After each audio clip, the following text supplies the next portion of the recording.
Buenas tardes a todos y a todas y bienvenidos a la continuación de las terceras jornadas de aproximación a las amenazas del patrimonio cultural.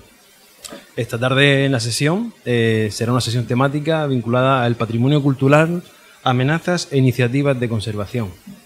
Contamos con la primera ponencia con María Aránzazu Gutiérrez Ávila, que es licenciada en Geografía e Historia por la Universidad de La Laguna, se ha especializado en gestión del patrimonio cultural y ejerce como alta inspección dentro del Gobierno de Canarias. Su ponencia es titulada Aspectos novedosos de la Ley de Patrimonio Cultural de Canarias. Y adelante. Bienvenida principalmente.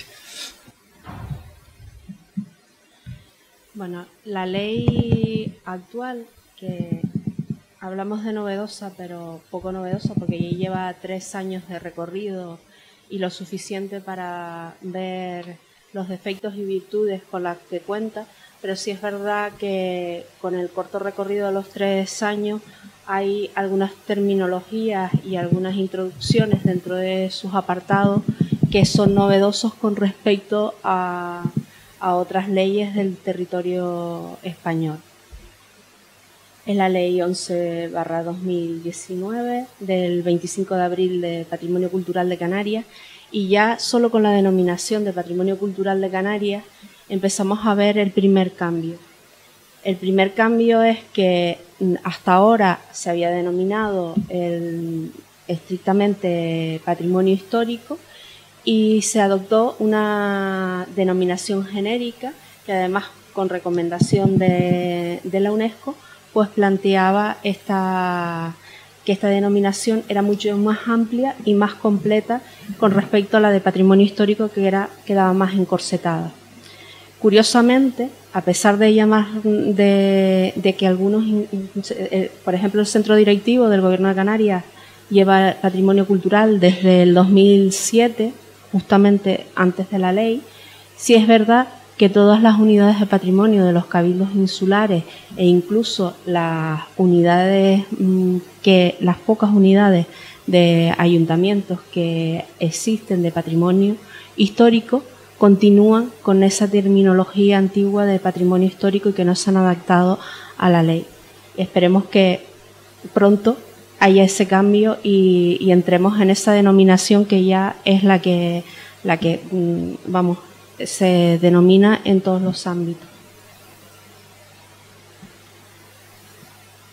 Hay un principio de unidad de patrimonio cultural de Canarias, donde se amplía el concepto y donde se empieza a hablar en el ámbito del territorio, donde el Gobierno de Canarias acoge unas competencias que hasta ahora también estaban, pero les retornan con una mayor fuerza y con un mayor ámbito de competencial, que en un primer momento, dado las transferencias que se realizaron a los cabildos, pues muchos de los cabildos pues tenían el tema de las sanciones, que ya lo veremos más adelante, o otros ámbitos competenciales, casi todo el peso caía sobre ellos y la Dirección General había quedado un poco vacía de contenido. Ahora, con esta ley, el Gobierno de Canarias, la Dirección General, vuelve a recuperar pues un mayor peso dentro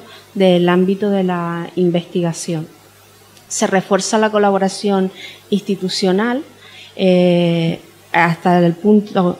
Siempre ha habido colaboración interadministrativa, pero la ley en este caso lo deja reflejado. Anteriormente se reflejaba por la Ley de Régimen Jurídico de las Administraciones Públicas, pero en esta ley queda concretado ese ámbito de colaboración interadministrativa entre todas las instituciones o administraciones. Otra de las novedades de la ley, y que todavía no ha visto la luz y que se lleva trabajando pues prácticamente unos 4 años, porque viene desde anteriormente a la ley, se estaba trabajando. En un primer momento es un sistema de información que viene a aglutinar todos los archivos y todo lo que tenga que ver con el patrimonio cultural de Canarias, y todos los proyectos, excavaciones arqueológicas, autorizaciones, todo lo que se ha hecho en materia de patrimonio cultural y que reside en la Dirección General, eso se intentaba meter en un sistema de información. Ese sistema de información se ha ido cumplimentando, pero ha habido que adecuar el lenguaje, adecuar también los soportes, porque ha pasado muchos años y los soportes no son los mismos y había que hacer una remodificación, que están en ello, y esperamos que pronto, después de haberse denominado en un principio Gara, luego Lava y ahora se denomina Aguanet, por diferentes problemas, incluso con la denominación que ya estaba registrado en otros ámbitos, pues esperemos que pronto este sistema de información, que además va a servir para todas las administraciones poder acceder a todo lo que se está haciendo y una difusión, y es una puesta del patrimonio al servicio de todos, pues que vea la luz pronto, porque creo que es una herramienta que nos va a servir y nos va a mejorar sobre todo el tema del día a día.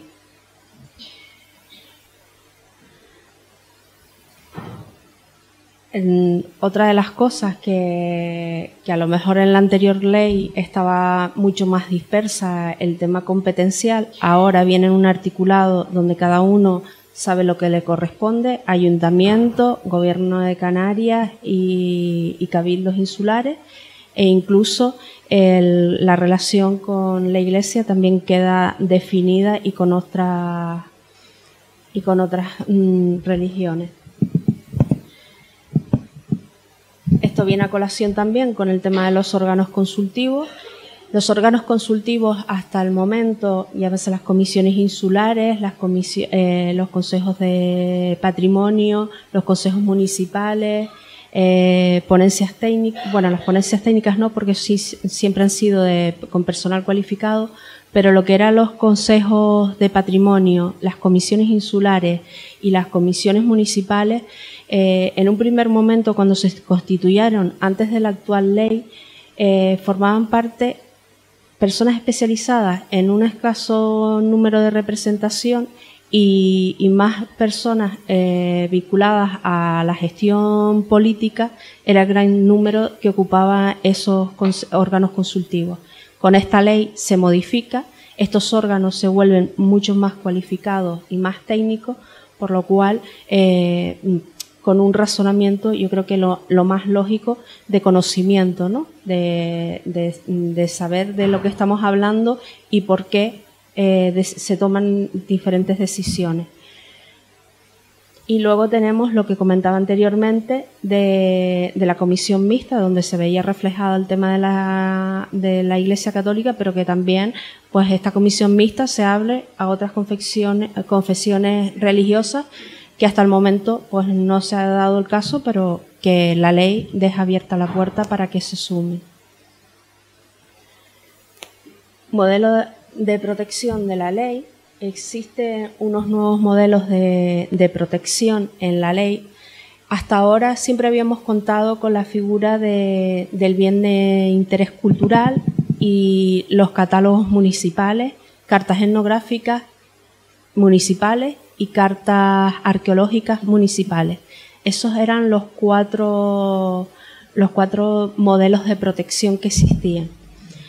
En la actualidad esos modelos se modifican y se crea un nuevo instrumento que es intermedio, que le da capacidad a quien realmente tenía el gran peso de las competencias y que no podía proteger, salvo por la figura de bien de interés cultural, porque las otras competencias eran municipales, que son los cabildos, se crean los catálogos insulares. Tengo que decir que al día de hoy, pues los catálogos insulares, algunos están funcionando porque estaban regulados a través del plan insular, pero hay otros cabildos que este instrumento todavía no lo tienen al día.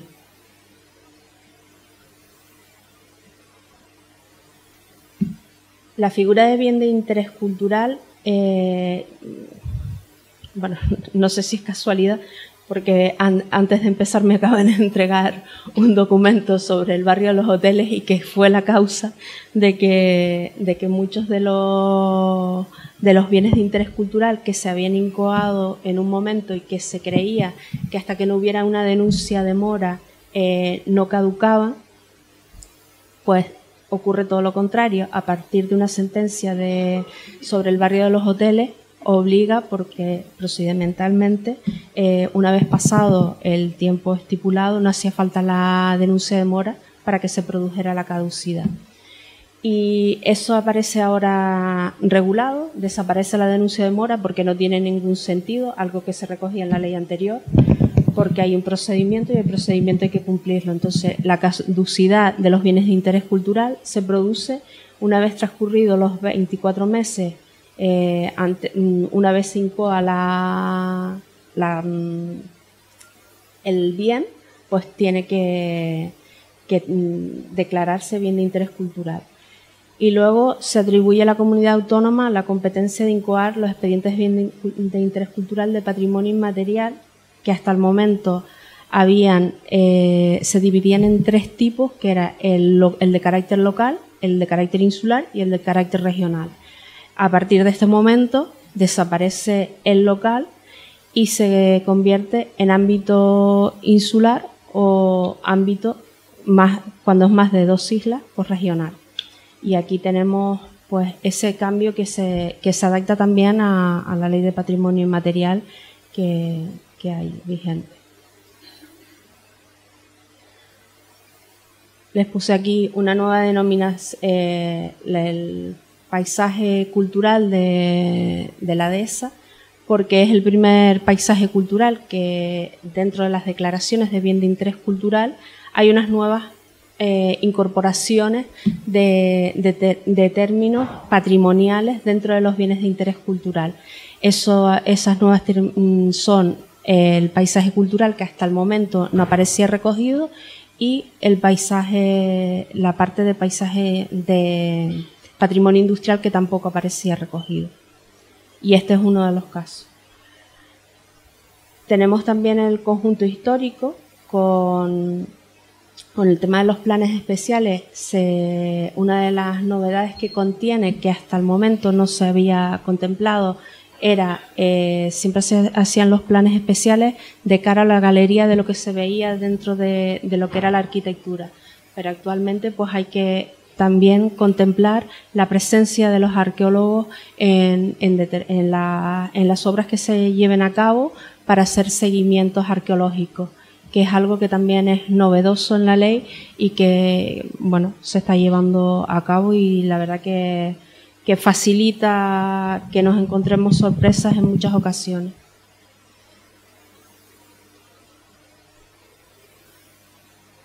Aquí tenemos también que se amplía la regulación de las intervenciones en bienes muebles e inmuebles, incluyendo cuál es el contenido mínimo de los proyectos de intervención y exigiendo la cualificación de los técnicos que los suscriban. Y las autorizaciones también para bienes inmuebles que sean BIC se conceden por el Cabildo Insular previo dictamen favorable de la Comisión Insular, cuando sean bienes incluidos en el catálogo insular. El dictamen favorable se emite por el órgano de la Administración Insular con competencia en la materia. Si se trata de bienes muebles declarados BIC o incluidos en el catálogo insular, se requiere autorización del Cabildo sin necesidad de dictamen previo preceptivo. Esto para bienes muebles tengo que decirles porque hasta ahora era un tema que no estaba regulado. Nos llegaban los proyectos y en muchas ocasiones había mucho intrusismo por parte del sector de la restauración y nos solicitaron por parte de la Asociación de Restauradores que se regulara en la ley sobre todo el tipo de intervenciones y qué debería de contener un proyecto para poder llevar a cabo una intervención en los bienes muebles. Y en ese sentido es algo que también se ha desarrollado nuevo en la ley y que se incluye dentro de las intervenciones. Aquí también tenemos lo de la inspección periódica de edificaciones, que tampoco se contemplaba en la ley, que es una obligación que existe dentro del instrumento de protección. Esto para los bienes inmuebles. Y en el caso de los expedientes de ruinas, donde hasta el momento tenía que tener el visto bueno del Cabildo Insular, y vamos, es algo que se mantiene en la actualidad.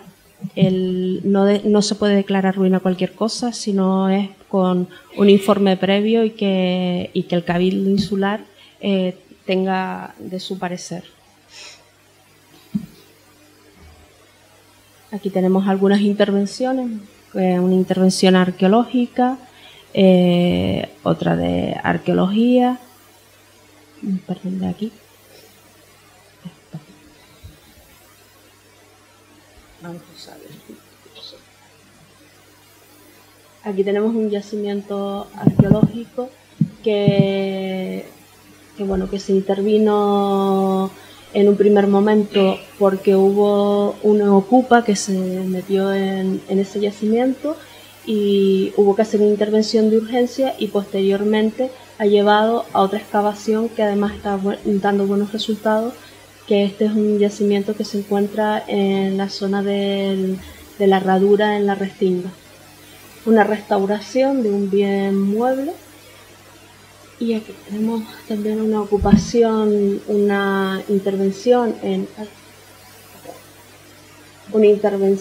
de restauración de bien inmueble en Adeje, donde se ve el acopio de la teja y bueno, esto creo que es muy mejorable el tema de los enfocados y de la piedra vista, porque no es lo original. Y aquí vemos también una intervención que es en San Marcial del Rubicón, que es una excavación histórica, de carácter histórico. He puesto 4 tipos de intervenciones para que un poco vean pues las intervenciones que se llevan a cabo dentro de y que se acogen a la ley de patrimonio. Lo que comentaba antes de los nuevos patrimonios específicos, tenemos el patrimonio arqueológico, se introducen nuevos conceptos. Ya no hablamos de intervención arqueológica, sino de actividad arqueológica, y todavía nos cuesta mucho decirlo. Y luego tenemos el apartado de patrimonio subacuático, que en la anterior ley no aparecía tan específica y con un desarrollo tan amplio como el de ahora. Sigue siendo insuficiente, pero si bien es verdad que es un patrimonio que normalmente está como en un segundo plano, y creo que debemos prestar mayor atención. Y se incluyen otros patrimonios diferenciados, como el patrimonio industrial, el documental, el bibliográfico y el patrimonio inmaterial. El inmaterial estaba presente en la anterior ley, y es verdad que el patrimonio industrial era un patrimonio que se encorsetaba dentro del patrimonio etnográfico, y que a raíz de las diferentes convenciones y de retomar la especialización en patrimonio industrial, pues se ha visto la necesidad de plantear esa especificidad en la ley de patrimonio. Aquí podemos ver algunos de los ejemplos de patrimonio industrial. Tenemos aquí una molina en Lanzarote, un molino en Tacoronte, y los bienes muebles que se pueden apreciar esta es de la tomatera de Adeje, y esto es del molino de José María Gil en Lanzarote, perdón.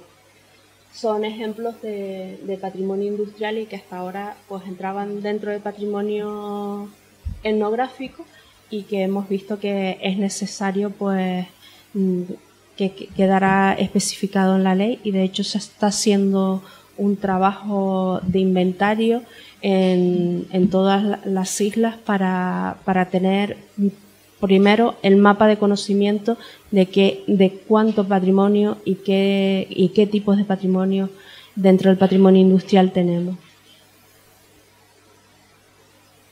Otro apartado que que en un primer momento no se pensaba introducir dentro de la ley de patrimonio, sino sacar, porque la del 99 sí lo recogía, pero sí es verdad que no la desarrollaba, y en un primer momento no se vio la necesidad de incluir la parte de museos dentro de la ley actual, pero posteriormente, por un congreso que se llevó a cabo en la Orotava, el primer congreso de museos de Canarias, pues se solicitó que se mantuviera el apartado de museos dentro del ámbito de la ley. Y así se hizo y se desarrolló con un sistema de museos donde la competencia recae en la comunidad autónoma. Se crea un registro que está funcionando, y de hecho se identifica mediante unas placas para saber cuáles son los que reúnen las características para formar parte del registro de museos. Y luego ya estamos con otros sitios, como pueden ser los centros de interpretación, que no entran dentro de esta figura y que van más hacia la figura de parques arqueológicos y parques etnográficos.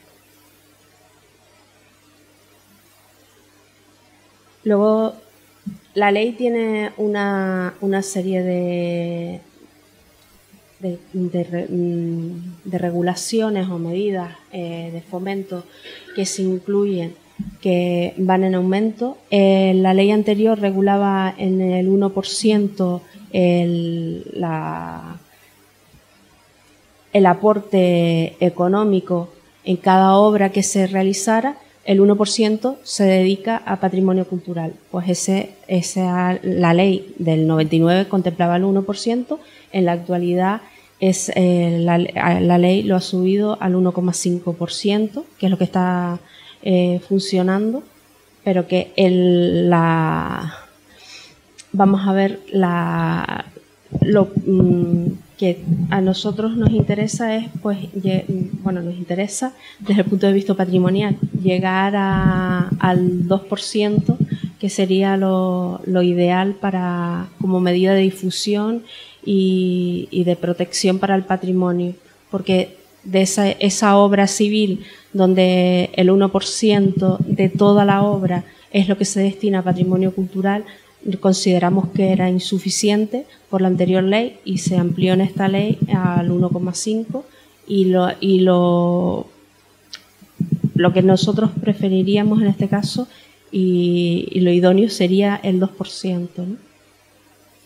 Se mejora la descripción también, ya aquí entramos en el régimen de sanción y inspección, la mejora de la descripción de las infracciones. Hasta ahora las infracciones leves,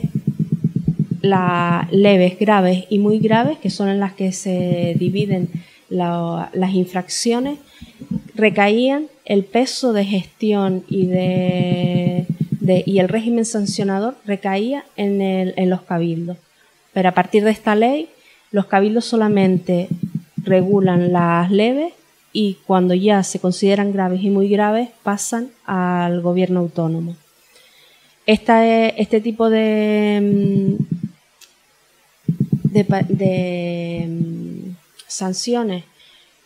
infracciones, que se estaban produciendo hasta el momento, quizás por la cercanía más con el ámbito insular, pues provocaba que no se estuviera ejerciendo el papel de la inspección a nivel insular, salvo las leves, pero era muy raro que algún cabildo tuviera, si no era algo catastrófico y notable, que hubiera llevado a cabo una infracción grave o muy grave.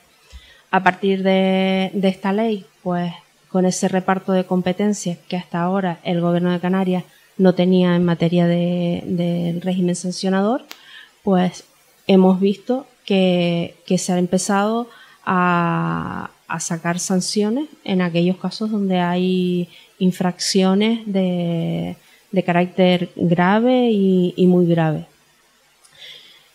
También, anteriormente, el fraccionamiento que venía en la ley anterior las categorizaba en pesetas, por lo cual había que actualizarlas a euros y poner las cuantías también de acuerdo a lo que se estaba un poco al día, ¿no? de la situación económica.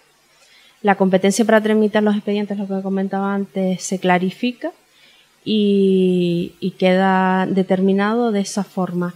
Cuando el cabildo, pues, no, en las medidas cautelares, que hasta el momento son las medidas que se adoptan para algún tipo de paralización, para estudiar un caso en concreto de alguna alteración que creamos que sea conveniente, normalmente es el cabildo el primero que actúa. Si el cabildo no actúa, entonces se subroga el gobierno de Canarias. Pero hasta ahora la colaboración interadministrativa funciona y esperemos que siga funcionando, porque eso facilita el trabajo luego también a la hora de hacer un seguimiento de ese tipo de actuaciones que producen infracciones.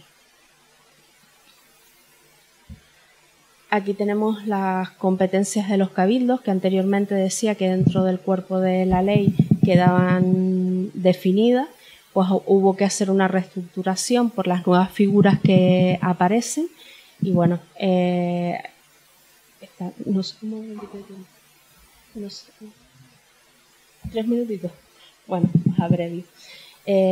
Dentro de las competencias nuevas de los cabildos, yo creo que ha quedado un poco meridianamente claro con lo que les estaba comentando de ellos. Desde el Cabildo se incoan y se instruyen procedimientos para la declaración de bien de interés cultural, se elabora y gestiona y mantienen los catálogos insulares, que esto es una de las cosas más novedosas porque es la nueva figura o instrumento que sirve para proteger el patrimonio de ámbito insular, aparte de la figura del bien de interés cultural. Incoan y tramitan y resuelven procedimientos de inclusión de bienes situados en su ámbito territorial, que es lo que comentaba de los catálogos insulares. Autorizan intervenciones y usos en bienes de interés cultural comunicándolo a la comunidad autónoma.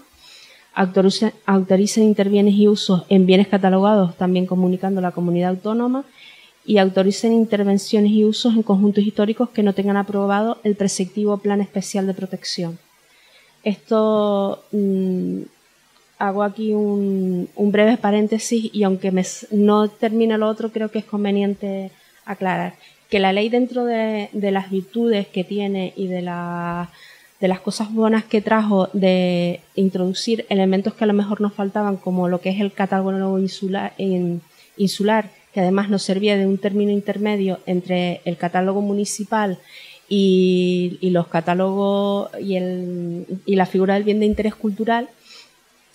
Es verdad que luego en el ámbito municipal teníamos tres años para que todos los ayuntamientos contaran con un catálogo municipal de bienes culturales. Esto al día de hoy no ha podido ser y creo que, pero ese es uno de los grandes hándicaps que tiene la ley con respecto, primero, sacarlos adelante porque una cuestión de voluntad, una cuestión económica y una cuestión también de personal. Y esto nos acarrea muchísimos problemas porque nos vemos pues el día a día a adoptar medidas cautelares para salvar cosas que no aparecen recogidas dentro del ámbito municipal porque no se han hecho las tareas.